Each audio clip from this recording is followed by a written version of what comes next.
언제나 우리를 따뜻한 시선으로 바라보시는, 아버지의 눈으로 바라보시는 좋으신 하나님의 이름을 찬양합니다. 할렐루야. 하나님은 우리의 아버지가 되십니다. 우리 옆 사람과 함께 인사합시다. 좋은 아버지 되심을 축하합니다.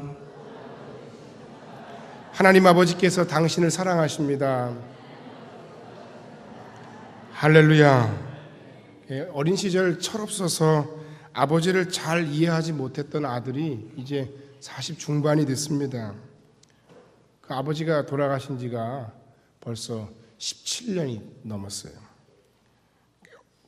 그 살면서 이제 아버지가 얼마나 나를 사랑하셨는지, 아버지의 그 가족을 위한 사랑이 또는 주님과 교회를 위한 사랑이 무엇인지 조금은 알아가고 있습니다. 그리고 이 모든 세상의 아버지들의 그 사랑은 하나님 아버지의 마음에 비교하면 마치 원본을 흉내내어 그리는 그림자와도 같다는 사실을 이제는 알 것 같습니다. 여러분, 이 세상 모든 아버지들의 마음은 어떤 것일까요? 아버지는 그 자식이 잘 자라기를 원합니다. 행복하기를 원합니다. 그리고 뭔가 나보다는 조금 더 나은 자식이 되기를 원하는 것입니다. 몸이 조금 편찮으셨던 저의 아버지는 어린 시절 저를 안으시면서 항상 이렇게 말씀하셨어요. 야, 2살씩 먹어야 돼. 2살씩 먹어야 돼.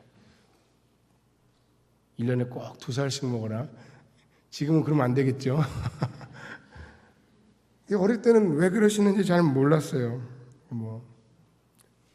그런데 지금은 그 이유를 압니다. 그 이유는 뭐냐면 시간이 많이 없으셨던 거예요. 아버지 생각에 아버지의 시간이 그렇게 많지 않았던 거예요. 잘 자라지 못하는 자식을 둔 부모는 늘 고민이 많습니다. 성장하지 못하고 나이를 먹음에도 나이값을 잘 하지 못하는 자식을 둔 그 부모의 근심 역시 너무너무 큽니다. 그냥 평균치만큼 잘하고 그냥 평균치만큼이라도 그냥 해줬으면 좋겠는데 그 잘 안 되는 거예요. 그런데 이것은 신앙에서도 마찬가지예요. 예수를 믿는 과정 가운데 보면 어떤 사람이 예수를 믿으면서 살아오는 과정 속에서 질병의 문제, 가정의 문제, 자녀의 문제, 사업의 문제, 직장의 문제, 사람과의 어떤 관계의 문제에서 결정적으로 부딪히면서 내 인생의 한계를 느껴요. 아, 이게 나 혼자만의 힘으로 안 되는구나. 안 되는 일이 있구나. 내 마음대로 되는 게 세상이 아니구나 하면서 다급한 중에 기도를 합니다. 그리고 기도하면서 하나님이 응답하십니다. 그 가운데 하나님이 살아계심을 느낍니다. 성도들이 너무너무 잘해주니까 그 성도들의 사랑 안에 많은 감동을 받습니다. 하나님의 은혜 가운데 예수 그리스도의 십자가 보혈과 구원의 은총이 믿어집니다. 할렐루야. 구원의 확신을 가지게 되었습니다. 은혜를 받아 첫사랑의 감격으로 열심히 사람들을 섬깁니다. 직분을 받습니다. 그리고 시간이 흐릅니다. 거기까지예요. 여기까지 어느 정도는 잘 자랐는데 그 이상 성장이 없어요.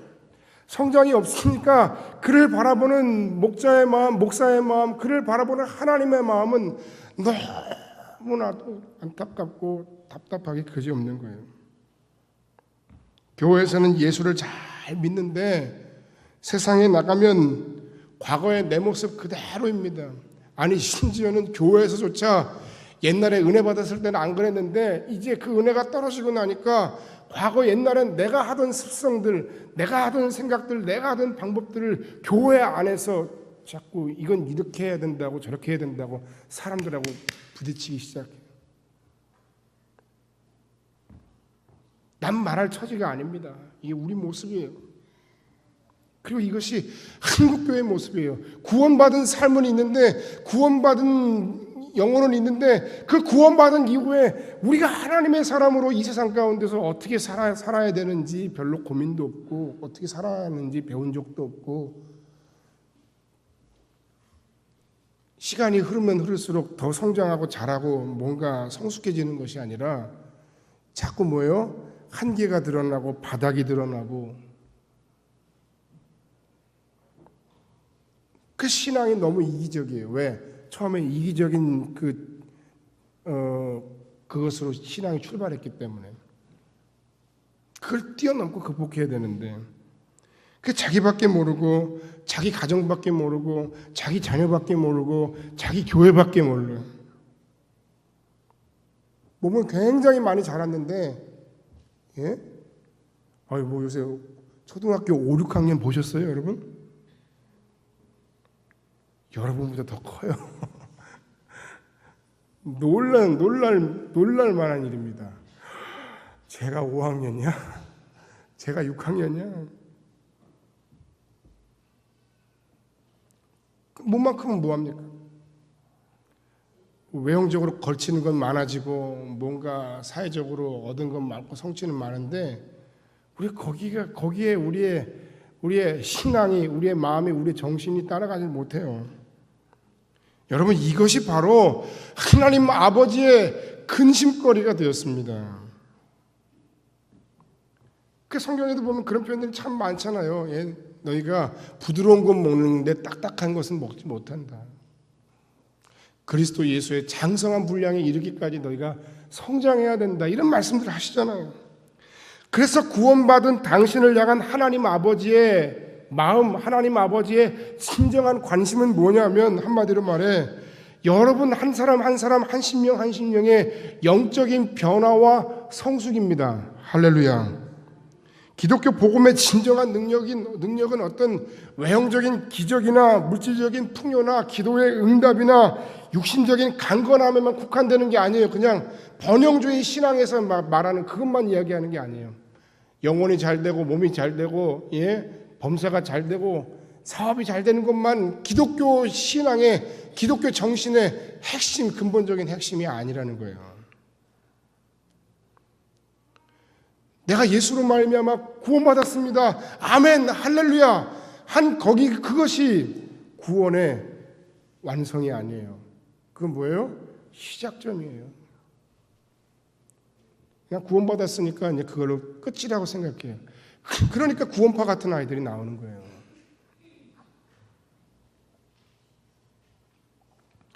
개인적인 차원에서의 나의 개인의 구원의 확신이 또 하나님과의 영적인 깊은 관계가 구원의 완성이라고 말할 수 없다고. 그러니까 예수 믿는 사람들은 늘 많은데 예수 믿는 사람들일수록 세상 나가면 꼭 인기 있으라는 건 아니죠. 별로 좋아하는 사람이 없고 불편해하고 그렇게 은혜 받고 그렇게 구원받은 사람들이 많은 교회 안에 들어오면 어느 순간인가 자꾸 시끄럽고 자기 주장과 자기 방법을 고집하고 그리고 마틴 루터가 얘기했지만 다른 건 몰라도 뭐요? 뭐만큼은 지갑만큼은 절대로 회개하지 않는 내가 이것만은 내가 내놓나 봐라. 그런 사람들만 자꾸 많아지는 거예요. 성령을 근심시키는 그런 모습이 바로 우리의 모습은 아닙니까? 하나님 아버지의 당신을 향한 지대한 관심과 소원은 예수 그리스도와 그 복음을 소유한 여러분의 인생에 내면의 변화가 생기고 성장하고 예수 닮은 인격으로 성숙하게 되는 것입니다. 할렐루야. 하나님은 당신의 외적인 능력이나 당신의 세상에서의 어떤 성취나 하나님은 당신의 어떤 세상에서의 어떤 위치보다 여러분 내면의 태도와 자세와 성장 그것에 내면의 하나님 앞에서의 그 진정성에 그것에 더 깊은 관심을 가지고 계시다는 겁니다. 오늘 본문의 말씀에 의하면 베드로는 말씀으로 3,000명을 회심시키고 5,000명을 회심시키고 그리고 중풍병자와 안진뱅이를 일으키고 죽은 자를 살렸던 능력의 종이었습니다. 정말 그는 훌륭한 사도입니다. 훌륭한 제자입니다. 부활하신 주님을 만났기 때문에 그는 거칠 것이 없습니다. 그런데 그럼에도 불구하고 우리 주님이 보시기에 아직 깨어져야 할 부분이 있습니다. 부족한 부분이 있다는 거예요. 여기서 있는 헌 목사요, 아직 멀었습니다. 여기 있는 우리 모두는 죽는 그날까지, 주님 앞에 가는 그 순간까지 두렵고 떨림으로 우리의 구원을 이루며 하나님이 우리에게 깨닫게 하시고 가르쳐 주시는 것, 그 모든 것에 대해서 심지어는 어린아이에게도 배우고 말씀 속에서 배우고 우리의 약함을 하나님 아버지 앞에서, 자존심 때문에 사람 앞에서는 내가 솔직히 고백 못해도 하나님 아버지 앞에 나가면 겸손히 무릎 꿇고 하나님, 제가 정말 연약합니다. 하나님, 제가 아직도 이 부분이 깨지지가 않았네요. 하나님 도와주세요. 그렇게 우리가 성령께 의지하고 우리 자신을 변화시켜야 됩니다. 그렇게 말씀에 비추어서 우리 자신을 날마다 새롭게 해야 합니다. 내가 해오던 것이, 수십 년 해오던 것이 관습이고 내 상식이고 나의 삶의 배경일지라도 그것이 하나님의 뜻이 아니라는 것을 안 순간 우리가 하나님 말씀 앞에 우리 자신을 고치고 개혁하는 겁니다. 그게 개혁주의 신앙이에요. 베드로에게 말씀하신 주님은 오늘 우리 각 심령을 향해서도 말씀하십니다. 우리가 바뀌기를 바라시는 우리를 향한 하나님 아버지의 마음, 그 하나님 아버지의 소원은 과연 무엇일까요? 우리의 신앙의 방향, 우리의 신앙의 성숙은 과연 어디를 향해 가야 될까요? 첫 번째, 내 삶의 이기적인 목적과 잘못된 삶의 방향을 바꿔야 합니다. 예수를 믿어 구원받은 자는 그 삶의 의미와 목적이 바뀐 사람들입니다. 세상에서의 명예, 권력, 돈, 성취, 그 자체가 목적이었다면 이제는 주님의 피값으로 산 것이 되었기 때문에 고린도전서 6장 19절 20절 말씀이나 고린도전서 10장의 말씀처럼 31절 말씀처럼 먹든지 마시든지 무엇을 하든지 다 하나님의 영광을 위하여 하고 마태복음의 말씀처럼 먼저 그의 나라와 그의 의를 구하는 신앙을 가져야 되는 거예요. 여러분, 돈 벌지 말라는 게 아니에요. 여러분, 높아지지 말라는 게 아니에요. 여러분, 잘 사세요. 인정받으세요. 그런데 그것으로 그것 자체가 목적이 돼서는 안 된다는 거예요. 그것이 여러분의 인생의 목적이 되니까 뭐예요? 뭐가 하나님이 그것을 이루기 위한 수단이 되고 도구로 바뀌어요. 하나님이 목적이고 하나님이 영광 받으셔야 하고 하나님이 예배 받으셔야 하고 하나님의 거룩한 뜻과 사명을 이루기 위해 감당하는 과정 속에서 그것을 위해 우리 살다 보니까 하나님, 제게 물질도 필요합니다. 하나님, 제게 능력도 필요합니다. 하나님, 제게 지위도 필요합니다. 하나님, 제게 은혜가 필요합니다. 여러분, 그런 마음가짐과 그런 신앙의 고백이 우리에게 있어야 되고 바뀌어져야 되는데 쭉 계기 전도된 거예요. 아직도 수십 년 예수 믿는데도 쉽지가 않아요.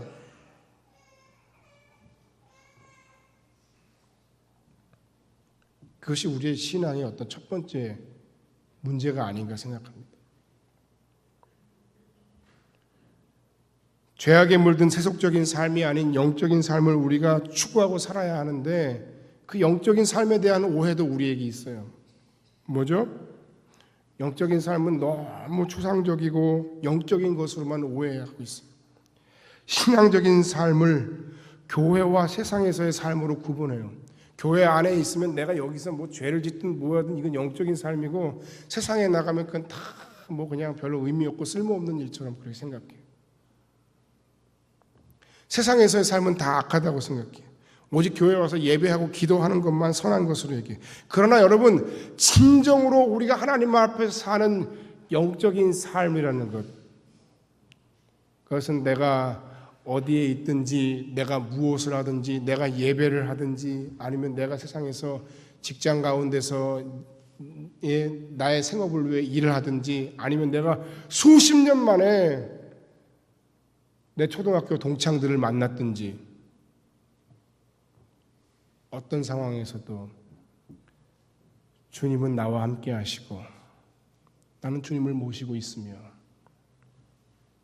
나의 삶의 상황이 어떠하든지 저 사람이 내게 어떠하든지 주님의 마음으로 저들을 대하고 저들을 사랑하고 이해하고 용서하고 주님께서 나에게 맡기신 나에게 보여주신 그 사람들을 바라보며 내게 맡기신 그 섬김의 사명을 다하며 사는 인생. 그러니까 뭐 해야 돼요? 말씀도 봐야죠. 기도도 해야죠. 그게 바로 영적인 삶이에요.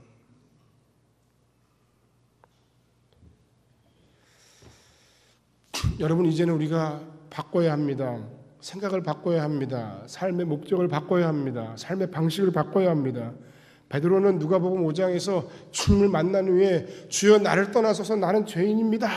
그렇게 고백하니까 예수님께서 너는 이제 사람을 낚는 어부가 되어야겠다라는 말씀 앞에 모든 것을 버려두고 주님을 따랐어요.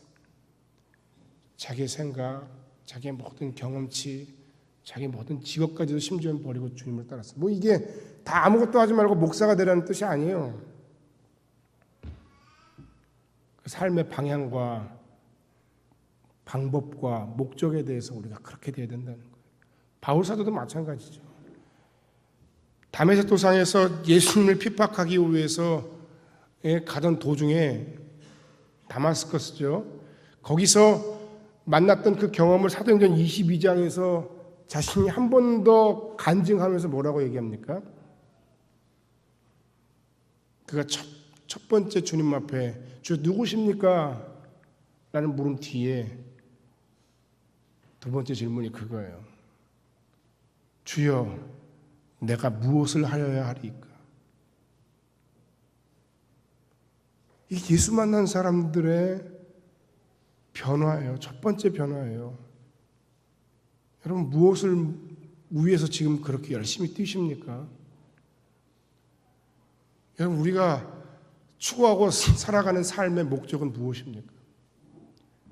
이제는 바뀌어야 됩니다. 수단과 도구를 바꾸지 마세요. 진정한 영적인 삶에 대해 오해하지 말고 하나님 아버지의 마음속에 우리의 심령과 삶을 온전히 바꾸어 삶의 목적을 바꾸어 삶의 방법을 바꾸어 하나님을 기쁘시게 하는 여러분들이 되시길 주의 이름으로 간절히 축원합니다. 두 번째, 나 아닌 다른 사람을 이해하고 배려하는 겁니다. 그게 하나님 아버지 마음이에요. 예수 믿어서 우리가 신앙생활하고 세상 가운데 살면서 참 이게 어려워요. 교회 안에서도 어렵고 세상 사람들 가운데 우리가 인정받지 못하는 이유 중에 하나가 바로 이거예요. 예? 어느 순간에는 되는데 어느 순간에는 안 되고 누구한테는 되는데 누구한테는 안 되고 교회에서는 되는데 직장에서는 안 되고 부하 직원한테는 안 되고 기타 등등 자기와 다른 그 모든 사람들에 대해서 이해하지 못하는 그 마음의 편견을 우리가 고쳐야 됩니다. 스타일이 다르고 문화가 다르고 사는 방법이 다르고 일하는 방법이 다르고 이제 얼마 안 있으면 여성교회연합회가 이제 바자회를 할 텐데 매년 우리 교회 말고 저 다른 데 가면 그런가요? 맨날 열심히 일하는 사람들은 혼자 일하다가 지쳐 나가 떨어지고 또 같이 일하던 사람들 가운데는 또 시험 드는 사람들이 꼭 있고 그게 왜 그렇습니까 여러분? 서로 안 맞아서 그렇고 서로 이해하지 못해서 그렇고 서로 배려하지 못해서 그래요. 심지어는 그냥 싫어. 그냥 싫대. 그 사람이. 여러분 이건 아닌데. 그죠? 왠지 모르겠어요. 그냥 싫대요.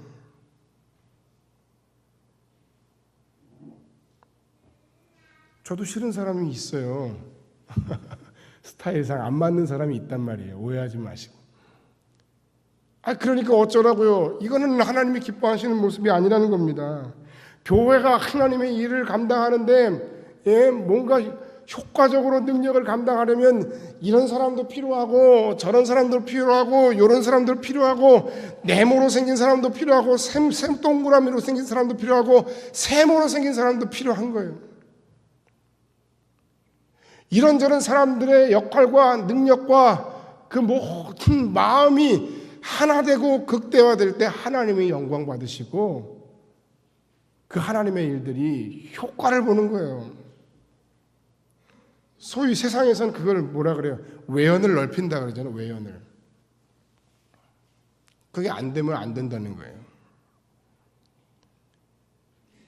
그러니까 교회가 뭔가 하나님의 일을 감당하려면 기존의 성도들이 어떤 마음을 가져야 됩니까? 새로운 사람이 왔을 때 양보하고 배려하고 이해하고 품어주는 마음. 저 사람이 나보다 잘났어? 안 되지. 우리 교회 말고 다른 데 가면. 예? 그 자리를 못 잡고 교회를 떠나는 이유가 여러분 왜 그 원인을 어디 엉뚱한 데서 찾으세요? 하나님의 일은 나 혼자서 할 수 있는 일이 아니에요. 여러분 제가 목회하면서 제일 어렵고 힘든 일이 사실 솔직히 얘기하면 그거에 바로 소통이에요. 성도들하고 소통하는 거예요. 중직들하고 소통하는 거예요. 성격적으로 저도 참 어려움을 느껴요. 쉽지 않은 것 같아요. 아닌 것 같은데 보기보다 내성적이고 아닌 것 같은데 보기보다 믿거나 말거나 사람 낯도 많이 가리고요. 분위기가 돼야 얘기를 해요. 저는 분위기가 안 되는데 갑자기 막 말이 막 터져나오고 그러지 않아요. 뭔가 분위기를 만들어줘야 뭔가 생각보다 여성스러운가요? 근데 어려워요. 그런데 그렇다고 해서 내가 아무리 뭐 하나님의 뜻을 받아서 여러분 이걸 하나님의 뜻입니다. 순종하십시오라고 얘기해도 여러분이 마음을 움직이지 않으면 안 되잖아요. 근데 저만 그런 게 아니고 여러분 선교회에서 여러분 셀 리더로서 여러분의 모든 삶의 형편 가운데 다 그래요. 그런 다른 사람에 대한 그 소통의 노력과 섬김과 배려의 마음이 하나님의 일들이 능력 있고 효과적으로 실현되게 해준다는 겁니다. 그리고 그런 마음들이 여러분의 가정에서 나타나고 여러분의 일터에서 직장에서 나타나면 내 삶 속에서 그리스도의 향기가 나는 삶으로 드러난다는 거예요. 할렐루야.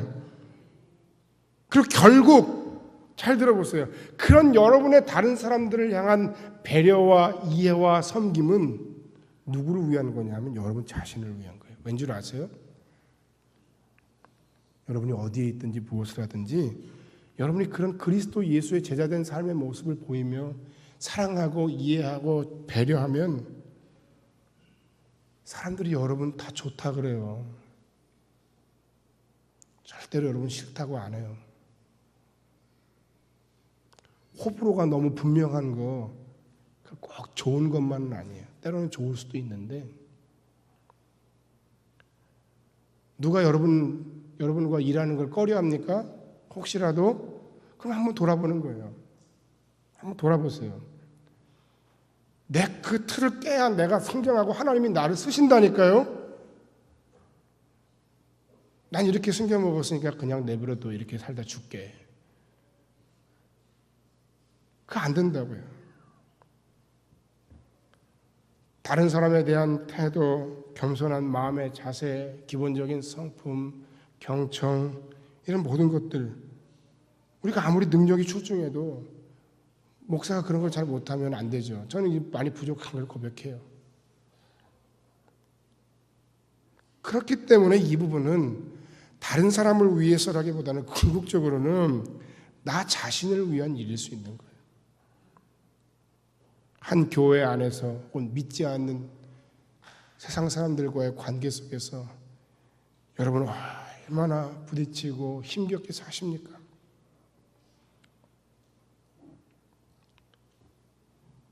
그러나 어쩌라고 배째라고가 아니라 주님 앞에 나의 연약함을 고백하고 내 한계가 이것밖에 되지 않음을 고백하고 하나님 깨트려 주세요. 하나님 도와주세요. 하나님 더 성숙한 신앙이 되게 해주세요. 그런 마음을 갖는 것이 하나님 기뻐하시는 마음입니다. 하나님을 기쁘시게 하는 마음입니다. 세 번째, 내 고집과 방식을 버리고 하나님의 뜻에 순종하는 것입니다. 베드로는 본문에 보니까 민족적인 우월주의로 비롯한 이방인에 대한 편견이 있어요. 여러분 근데 그걸 나쁘다고만 볼 게 아니에요. 왜냐하면 한번 들어보세요. 어디서부터 태어나서부터 지금 베드로가 이 나이가 먹기까지 이거는 베드로에게 있어서는 상식인 거예요. 그냥 마치 우리가 태어나자마자 태생적으로 괜히 일본 사람들에 대한 어떤 그런 거부감과 반감을 가지고 있는 것처럼 이 사람들은 더한 거예요. 선민의식을 가지고 있고 하나님만이 이미 이스라엘만 구원하신다고 배워왔고 이방인들은 그럴 수 없다고 생각했기 때문에 그나마 베드로는요 은혜 받고 할례 받으면 그리고 회개하고 돌아오면 하나님의 백성이 될 가능성이 있다고 생각했는지도 몰라요. 그럼에도 불구하고 하나님은 그 마음까지도 하나님 깨뜨리셔라 하셨다는 거예요. 베드로가 욥바에 머물고 있을 때 하나님께서 베드로에게 환상을 보여주셨어요. 보자기 환상. 그게 오늘 본문 말씀이에요.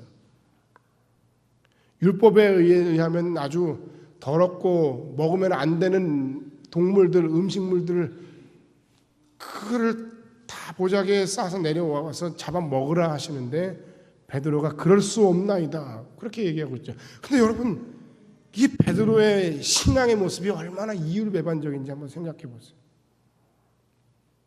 나는 하나님의 영광을 위해 살고 나는 하나님을 사랑하는데 그럼에도 하나님의 말씀에 순종할 수 없어요.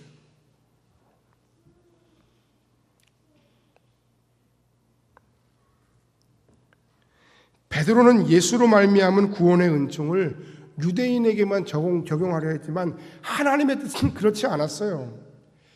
하나님께서 구약에서 이스라엘 백성들을 선민으로 삼으시고 아브라함을 택하셔서 모든 민족의 조상이 되게 하시고 그리고 그로 말미암아 천하 만국이 복을 받게 하시리라는 그 말씀의 의미는 이스라엘만 잘 먹고 잘 살라는 이스라엘 민족만을 위한 말씀이 아니에요.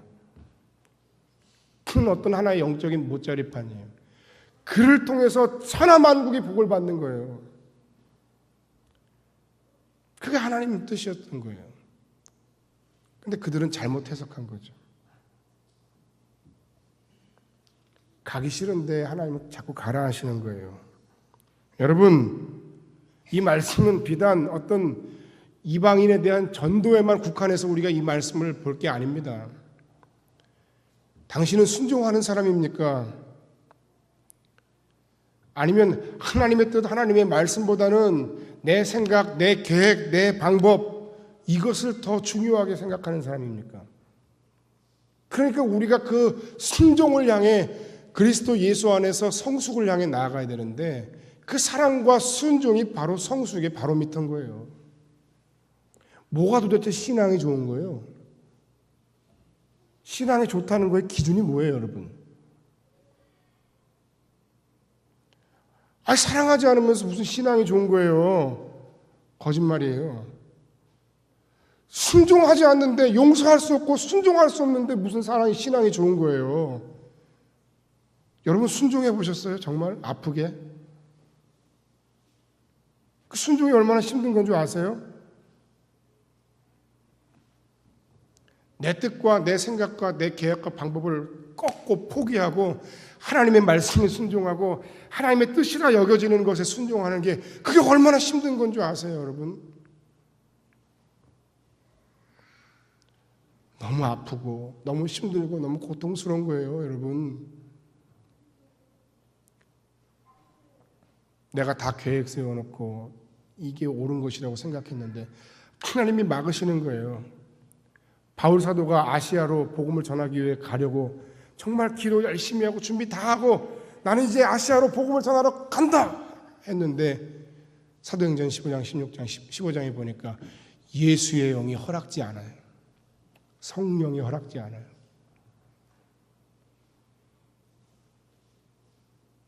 그 얼마나 힘든 건 줄 아세요? 우리가 말하는 우리가 잘못 생각하고 있는 순종이라는 건 그냥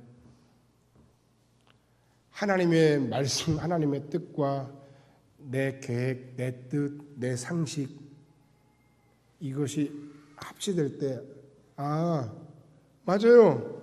그렇게 해야죠. 하고 가는 걸 여러분 순종이라고 잘못 생각하고 있어요. 진짜 순종은 내 뜻, 내 계획, 내 방법이 아니어도 하나님이 하지 말라고 하면 하지 않는 거예요. 내 계획과 내 뜻과 내 방법이 아니어도 하나님이 하라 하면 하는 신앙이에요. 그래서 순종이 어려워요. 그래서 순종이 때로는 아파요. 여러분 수십 년 신앙생활 하신 분들도 있을 텐데 이 가운데 여러분 정말 하나님 앞에 기억날 만한 순종을 여러분 몇 번이나 하셨습니까? 아니, 나는 맨날 순종하고 살죠. 그런 거 말고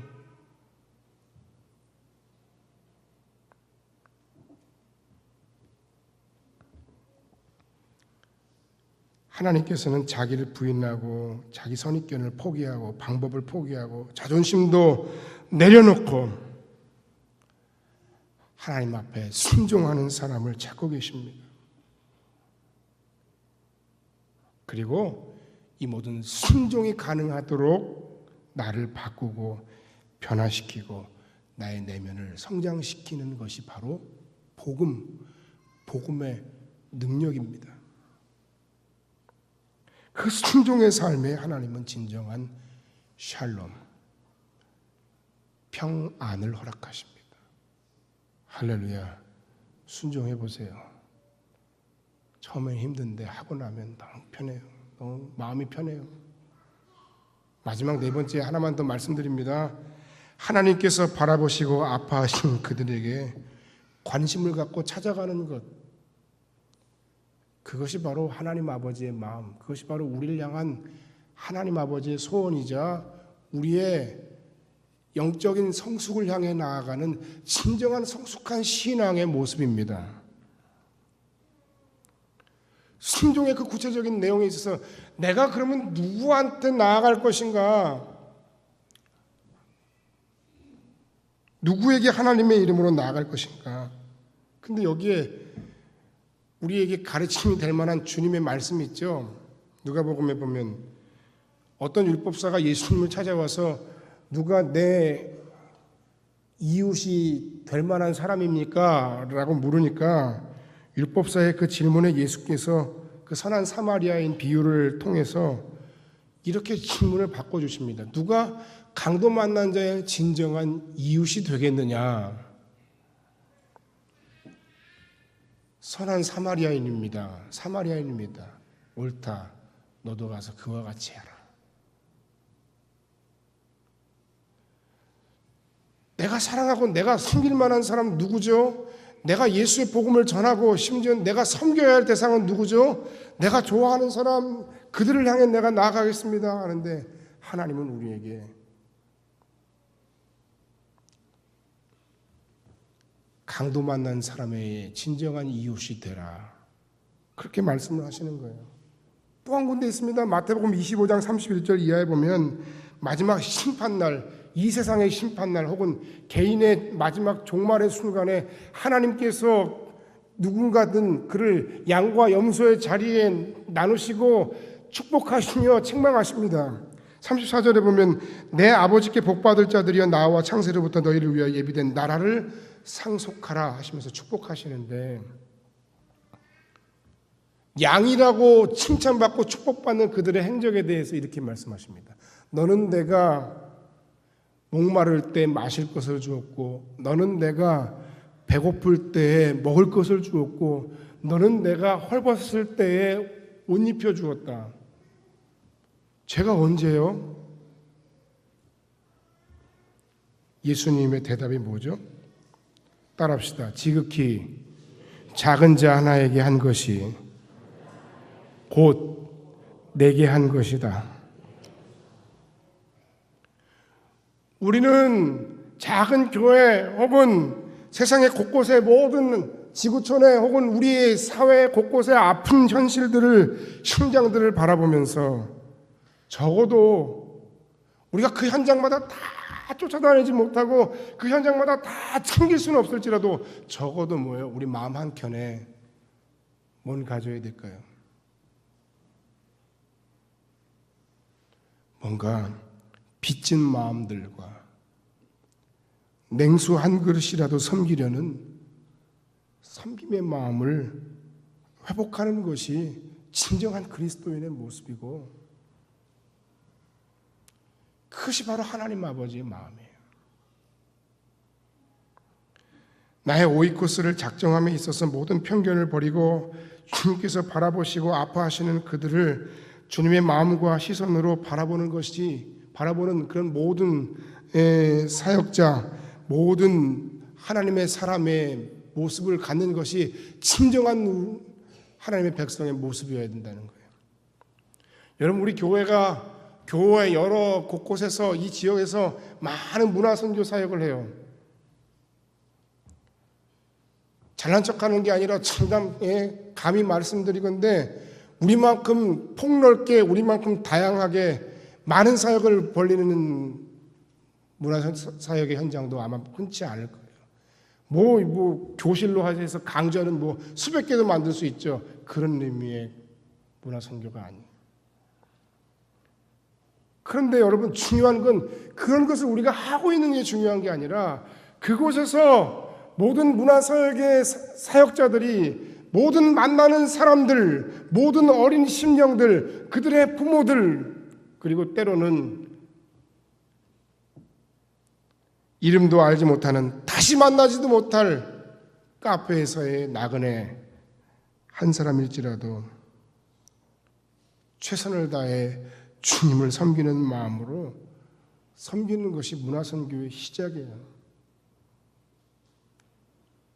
주님의 마음으로 그들을 바라보고 그들을 섬기라는 거예요. 예수님께서 자신을 낮추시고 하나님이신 그분이 인간이 되어 이 땅에 오신 것처럼 우리도 낮아져야 된다는 거예요.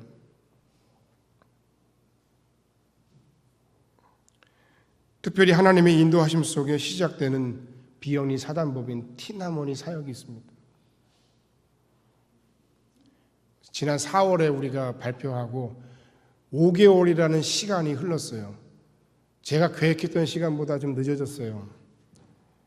근데 어느 순간이 지나니까 하나님이 우리를 뭔가 준비시키시는구나. 아직 우리가 많이 부족하거나. 이 모든 사역을 통해서 우리가 뭔가 그냥 하고 있다 하는 티를 내는 게 중요한 게 아니라, 정말 우리가 가진 그 작은 형편 속에서 뭔가 단 하나라도 뭔가 최선을 다해서 이 지역의 평범한 청소년들과, 또는 형편이 어려워 꿈을 잃은 그들에게, 또는 방황하는 그들에게 그들의 꿈이 꺾이지 않도록 최선을 다해 하나님 우리에게 보여주신 그들을 주님의 마음과 주님의 시선으로, 하나님이 우리를 바라보셨듯이 우리도 그 주님의 마음으로 그들을 바라보고 그들을 섬길 수 있도록 최선을 다하는 교회 공동체가 되어야 합니다. 이 사역으로 교회에 대한 세상의 모든 불편한 마음들을 다 없앨 수는 없습니다. 우리가 뭐라고요? 그냥 작은 교회 중에 하나인데 모든 세상의 가슴 아픈 사람들을 다 만나줄 수도 보듬어줄 수도 없습니다. 하지만 하나님께서 우리에게 보여주신 그들을 우리가 주님의 사랑으로 섬기다 보면, 한 걸음 한 걸음 가다 보면 이 땅 가운데 하나님 다스리시고 통치하시는 하나님의 나라가 도래하고 완성되어져 가고 확장되는 놀라운 역사가 나타날 줄 믿습니다. 성음교회가 뭔 줄 아세요? 성음교회? 성음교회. 여러분 성음교회 다니잖아요. 하나님의 음성이 들리는 거룩한 교회라고 우리가 알고 있잖아요. 맞죠? 맞아요. 우리가 큰 말씀을 우리의 삶의 현장, 우리의 사역의 현장, 이 시대의 현장에서 어떻게 재해석해야 될까요? 바로 그겁니다. 하나님 아버지의 마음으로 하나님께서 아파하고 하나님께서 괴로워하고 하나님께서 고통스러워하는 그들을 바라보면서 우리가 그 하나님의 음성을, 그 하나님의 소리를 우리가 듣고 그 말씀 가운데 우리가 세상으로 나아가는 교회가 되어야 합니다. 결론의 말씀을 드리고 말씀을 마칩니다. 하나님의 진짜 관심은 여러분이 세상에서 장을 하고 여러분 세상에서 통장에 얼마짜리 통장을 갖게 되고 몇 평짜리 아파트에 살고 명예를 얻고 하나님의 관심이 그것일까요? 그냥 마음만 먹으면 다 되는 건데 그거는 그까짓 건. 더 중요한 것은 하나님의 자녀들인 여러분들이 정말 영적으로 내면으로 성장하고 변화되는 것입니다. 나의 이기적인 목적과 세상적인 삶의 방법을 바꾸는 그런 용기 있는 결단을 하는 사람들, 용서할 수 없는 그들, 나와 맞지 않는 그들과 더불어 어울려 하나님의 일을 감당하는 그런 성숙한 신앙, 내 뜻과 계획과 방법과 다를지라도 그것이 하나님의 뜻이라면 아프게 순종할 수 있는 그런 사람들, 그리고 하나님이 아파하시고 하나님이 고통스러워하시는, 하나님이 그럼에도 너무나도 사랑하시는 그들을 하나님 아버지의 마음, 하나님 아버지의 눈으로 바라보며 나아갈 수 있는 그런 성숙한 신앙 공동체, 하나님은 그런 신앙 공동체를 찾으시고 그들을 통해 일하시며 역사하시기를 기뻐하십니다. 우리 성음교회 공동체가 이런 진정한 공동체가 되게 하시며 이 공동체에 속한 나 한 사람 한 심령이 아버지 앞에 이런 영적인 성숙을 추구하고 변화를 결단하며 순종하며 나아가는 그런 하나님의 사람들이 다 될 때 하나님 기뻐하시고, 우리가 세운 계획이 비록 작지만 그 작은 계획을 통해 하나님이 얼마나 생각지도 못했던 크신 은혜와 많은 우리의 이 일에 참여하는 사람들의 영적인 성장과 그리고 하나님의 영광이 드러나게 될지 그건 여러분 아무도 모르는 거예요. 뭐든지는 조그마한 구멍가게 같은 데서 시작되는 거예요. 그러나 그것에 하나님의 역사하심, 성령의 기름 부으심, 그리고 우리의 순종과 헌신이 있을 때 엄청난 결과가 올 겁니다. 믿고 기도하며 한 걸음 한 걸음 순종하며 나아가 정말 변화하고 그리스도 예수 닮은 사람으로 성숙된 신앙으로 성장한 우리 모두가 다 될 수 있기를 주의 이름으로 간절히 축원합니다. 기도하겠습니다.